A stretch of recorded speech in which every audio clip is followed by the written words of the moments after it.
대통령 선거가 내년에 있습니다. 여러 후보들이 등장하고 있습니다. 과연 어떤 후보가 좋은 후보일지 우리 성도님들은 생각해 보셨는지요? 어떤 분들은 이 대통령을 뽑는 데 있어서 공약을 보고 뽑아야 된다라고 이야기하시는 분들도 있습니다. 다들 여러 가지 기준이 있겠지만 그런 공약을 다룸에 있어서도 중요할 것 같습니다. 일리가 있습니다. 좋은 공약이 되어야겠죠. 그리고 그 공약이 현실성이 있고 실현성이 있는지도 잘 따져봐야 될 것입니다. 그런데 저는 공약도 좋아야 하지만 그 공약을 이루고자 하는 이가 진솔성이 있어야 되겠다라는 생각들을 좀 더 해봅니다. 그런 점에서 그 공약을 좋은 공약도 중요하지만 그 공약을 진실성 있고 책임감 있게 이루고자 하는 후보인지를 검증하고 또 판단하는 것은 더욱 중요하다라는 생각을 해봅니다. 제가 그런 이야기를 드리는 이유 중에 하나는 저들이 이런 하나님의 약속과 또 하나님의 일을 이뤄나가는 데 있어서 정말로 우리들의 중심이 어디에 있는지 돌아보는 것이 중요하다는 생각을 해봅니다.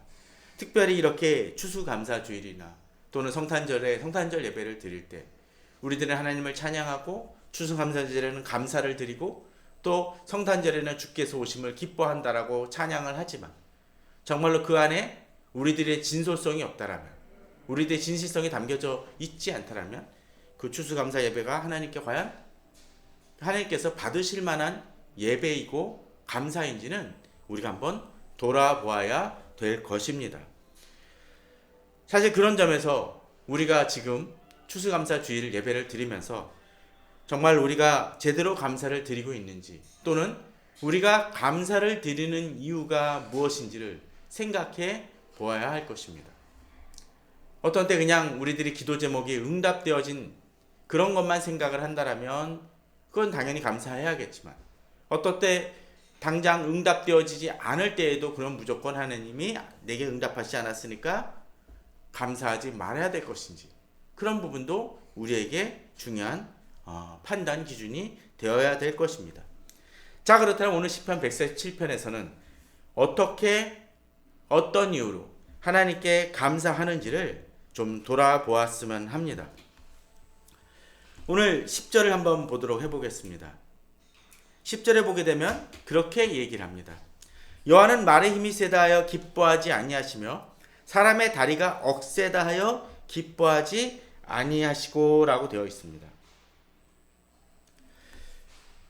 세상은 사실 이와 반대입니다. 말의 힘이 세다 할 때 기뻐합니다. 그죠? 또 사람의 다리가 억세다 하여 사람의 다리나 또 말의 힘이 세다라는 것은 과연 무엇입니까? 힘이 있고 권력이 있다라는 것입니다. 능력이 있다라는 것입니다. 그러나 그렇게 있다라고 이야기를 하지만 과연 그것이 하나님의 일을 이루는 기준이고 판단인가라는 것은 좀 더 다른 얘기일 것입니다. 그렇지 못할 때가 많이 있습니다.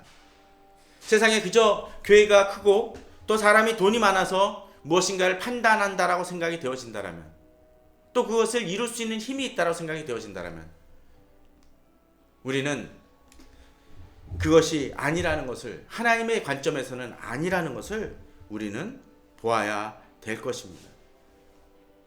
그러기에 우리는 단순히 내가 많은 것을 가졌다고 해서 또 하나님이 내게 그냥 물질적인 것 또 당장 일이 잘 풀리게 해주셨다라고 해서 그것이 감사 제목은 아니라는 것을 우리는 보아야 될 것입니다. 그에 반해서 11절은 뭐라고 얘기합니까? 여호와는 자기를 경외하는 자들과 그 인자하심을 바라는 자들을 기뻐하시는 도다라고 이야기를 합니다. 하나님은 어떤 것을 기뻐하십니까? 자기를 경외하는 자들입니다. 또 그의 인자하심을 바라는 자들입니다. 어떤 때 우리가 많은 것들을 준비하고 또 교회 행사를 준비하고 또 추수감사절을 위해서 여러 가지 물건들이나 여러 가지 것들을 준비했다고 해서 하나님 기뻐하시는 것이 아니라 그 마음속에 자기를 경외하는 그 마음이 있는지 또 하나님의 인자하심을 바라는 자들인지를 그것이 담겨 있을 때 하나님이 우리를 기뻐하신다라는 것입니다. 그런 점에서 이번 계속적인 그 코로나로 인한 그 추수감사나 또는 성탄절 여러 가지 절기들이 축소되어지고 있는 것은 우리들에게 주시는 하나님의 또 하나의 시험이고 리트머스가 아닐까라는 생각을 해봅니다. 그런 것을 통해서 정말로 우리가 이제는 여러 가지 행사를 통해서 하나님을 그저 찬양하는 것이 아니라 어떤 때는 정돈되어지고 다른 행사를 하지 않는 속에서도 그 예배만으로도 또 기도하는 것만으로도 하나님 앞에 성가대가 서지 않고 그냥 찬양하는 것만으로도 하나님을 올곧게 하나님을 중심에서 찬양하고 있는지 우리 구 중심을 바라봐야 된다는 것이죠.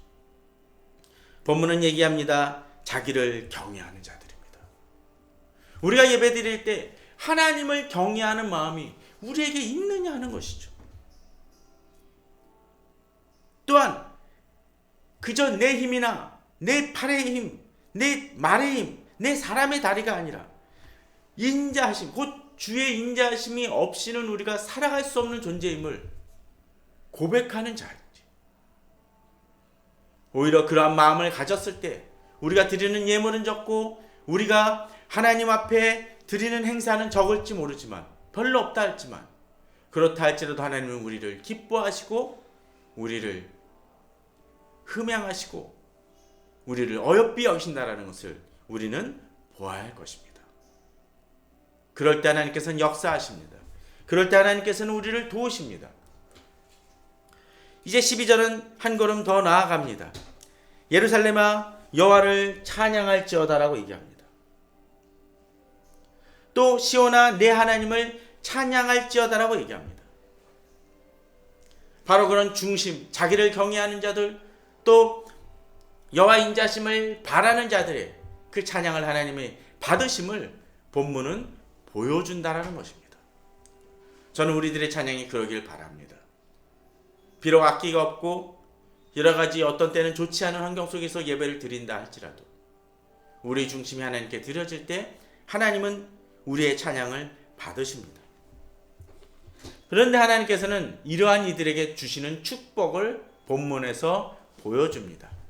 13절입니다.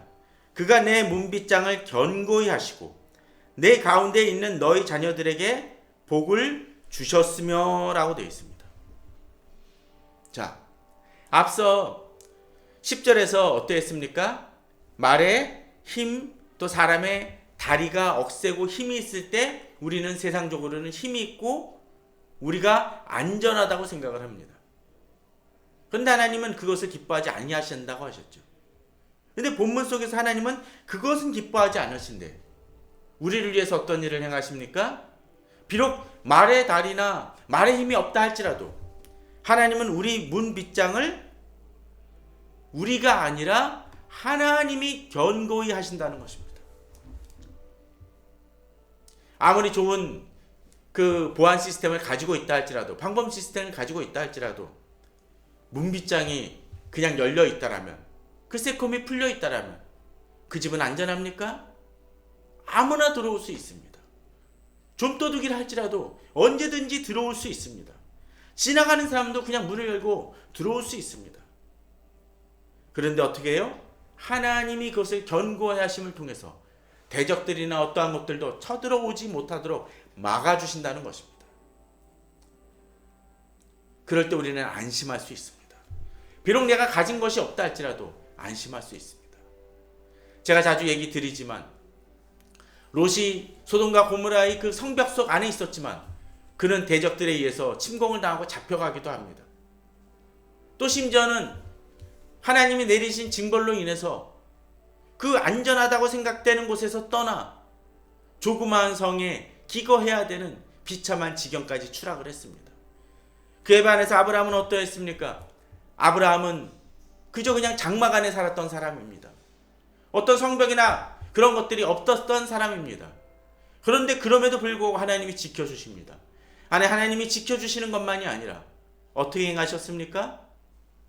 소돔과 고모라에서 안전하게 살았다고 생각되던 그 롯이 잡혀갔었을 때 오히려 성벽 안에 있었던 그 사람을 아브라함은 구하여 내는 구원자의 모습을 보입니다.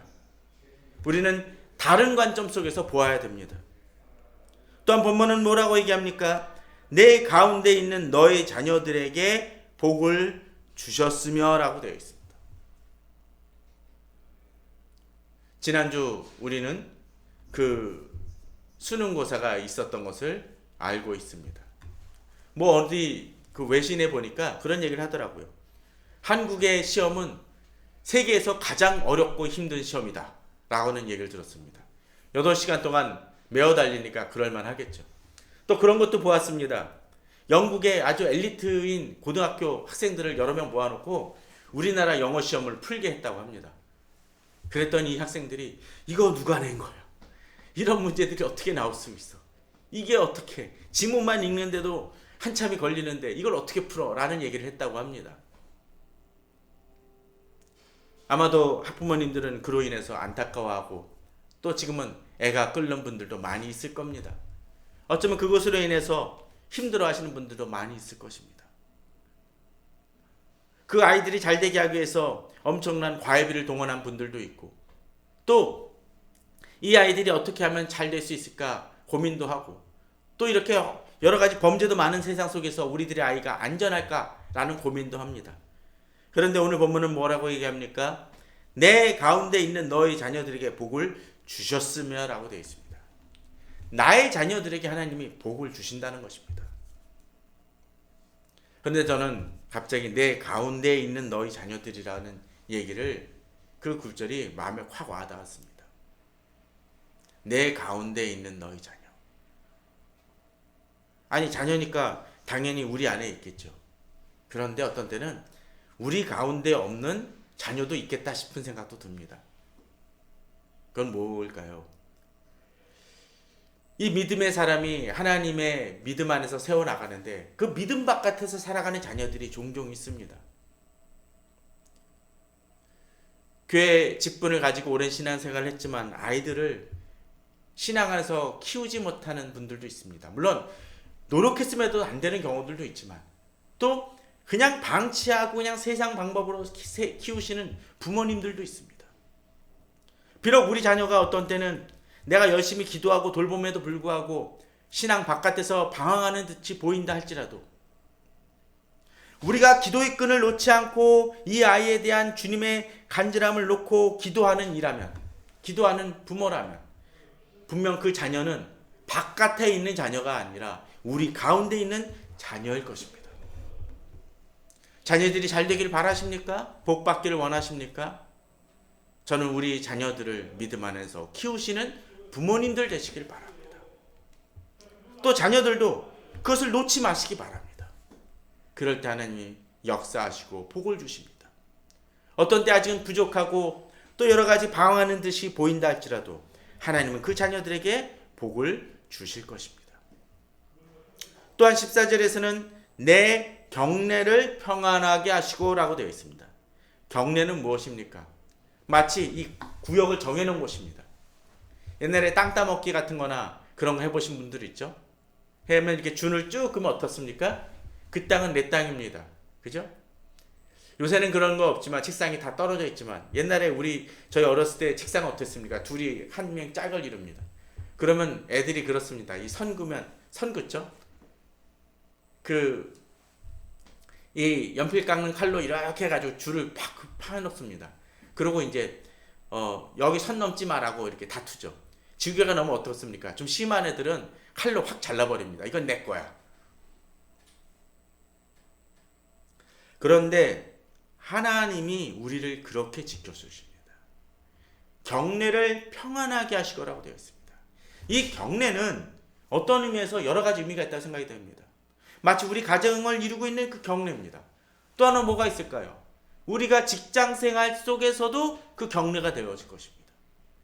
또 내가 만약 학교를 다니고 있다면 또 내가 하고 사회생활하는 그 영역이 내 경내일 것입니다. 내 경내를 어떻게 해요? 평안하게 하십니다. 저는 옛날 직장 다닐 때나 또는 교회 여러 사역을 할 때 그런 좀 맹목적이다 싶을 정도의 단순한 그런 분명한 하나의 사고가 있었습니다. 그건 뭐냐면 내 직장이 또는 내 교회가 나로 인해서 지켜지고 있다는 생각입니다. 좀 더 심하게 얘기하면 내가 그 직장을 떠나면 또는 내가 그 교회를 떠나면 그 교회가 또는 그 직장이 휘청거릴 수도 있다는 생각입니다. 좀 심한 표현이죠. 그러나 그런 자부심이 있어야 될 것입니다. 물론 그 안에 또 주님을 사랑하는 사람들이 있다라면 그 직장이나 또는 그 가정이나 그 교회나 여러 가지 그 지역들이 지켜질 것이라고 믿습니다. 우리에게 좀 그런 담대함이 있어야 될 것입니다. 내가 있음으로 인해서 내가 있는 것이 평안하기를. 그런 의미에서 보면은 지금 우리나라가 시끄러운 것은 우리 그리스도인들의 책임도 있다라고 생각이 되어집니다. 내가 어쩌면 기도하지 않아서, 내가 어쩌면 하나님 앞에서 주님을 제대로 경외하고 주님을 찬양하지 않기 때문에, 인자하심을 구하지 않고 우리 힘을 믿고 내가 가진 것으로 뭔가를 하려고 하기 때문에 하나님이 이 사회를 흔드시는 것 아닌가 생각도 듭니다. 내가 기도하길 바랍니다. 또 하나님을 더욱더 의지하기 바랍니다. 그럴 때 또한 하나님은 무엇으로 채워주십니까? 아름다운 밀로 너를 배불리시며 라고 되어 있습니다. 그냥 음식이 아니죠. 좋은 음식으로 우리를 채워주신다는 것입니다. 물론 이것이 꼭 고급 호텔 가고 뭐 그런 것만을 얘기하는 것이 분명 아니죠. 하나님은 우리에게 적절하고 좋은 것으로 우리에게 주신다는 것입니다. 가끔 그럴 때 있지 않습니까? 저한테 가끔 그 책을 권해달라고 하는 분이 있습니다. 그런데 책을 권해줄 때 제 나름대로의 기준이 있습니다. 책을 권해주긴 하는데 이분이 평소 전혀 책을 읽지 않은 분이라면 제가 그분에 대해서 책을 권할 때는 대충 정해줍니다. 왜냐하면 이분에게는 어떤 책을 권해줘도 안 읽을 거니까. 근데 정말 책을 좋아하는 분이라면 어떡합니까? 이분에게 가장 적절한 책이 무엇인지를 골라드립니다. 또는 어떤 조언을 구할 때도 마찬가지입니다. 왜요? 이분은 그것의 가치를 아는 분이기 때문에 그렇습니다. 우리가 하나님을 더욱더 경외할 때 하나님은 우리에게 가장 아름다운 밀로 우리를 배불리십니다. 저는 그런 생각을 좀 해봅니다. 이 추수감사 기간에 진정으로 우리가 배부름을 느끼고 사는 사람인지, 이미 배부르고 있는데도 혹시나 그것을 느끼지 못하고 사는 것은 아닌지를 생각해 보기 바랍니다. 그런데 오늘 본문은 이제 그렇게 얘기합니다. 이제 15절에 보게 되면 그의 명령을 땅에 보내시니 그의 말씀이 속히 달리는 도다라고 되어 있습니다. 자, 하나님께서 하나님의 약속을 이루시는 하나님임을 오늘 보여줍니다. 우리를 지키시고 돌보시고 복을 주심에 있어서 우리에게 어떤 것을 행하십니까? 말씀으로써 우리를 지키시고 하나님의 일을 이루신다는 것입니다. 우리가 기도할 때 어떻습니까? 우리 기도가 하나님 앞에 상달되어지고 하나님 마치 정말 지대공 미사일 또는 막 그 장거리 미사일을 쏘듯이 우리에게 지원 사격을 해주시며 풀어주신다는 것입니다. 또 그 말씀이 속히 달리더라는 그 말씀처럼 우리에게 역사하시는 놀라운 일들을 이루신다는 것을 우리가 기대해야 될 것입니다. 그런데 그 말씀이 어떻습니까? 16절, 17절, 18절에 보게 되면 눈을 양털같이 내리고 서리를 재같이 흩으시고 우박을 떡부스릇같이 뿌리신다고 되어 있습니다. 그럴 때 그런 일이 벌어지면 어떡합니까? 누가 능히 그의 추위를 감당하리요 라고 얘기합니다. 하나님이 행하실 때 그것을 감당할 사람이 없다는 것입니다. 마치 하나님께서 행하실 때 그 사사기에서 여러 대적들이 철병거 900대를 가지고 있음에도 불구하고 그것이 무용지물이 되어지고 많은 군사들이 대기하고 있다가도 자중질환으로 망하는 그러한 일들이 벌어지는 것이 이스라엘의 힘이 있어서 그렇습니까? 아닙니다. 하나님이 그들을 흔드시니까 그들이 아무 쓸모없이 무너집니다.